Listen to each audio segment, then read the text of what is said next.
bossy sprockets. Stop squabbling, all of you. Mr. Conductor will expect this railway to run like clockwork. Bumping railway trucks is not being really useful, Thomas.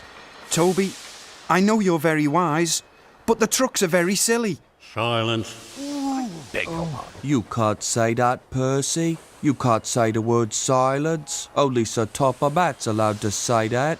Then be quiet and let's all get back to work. Mr. Conductor says you can come out now, James.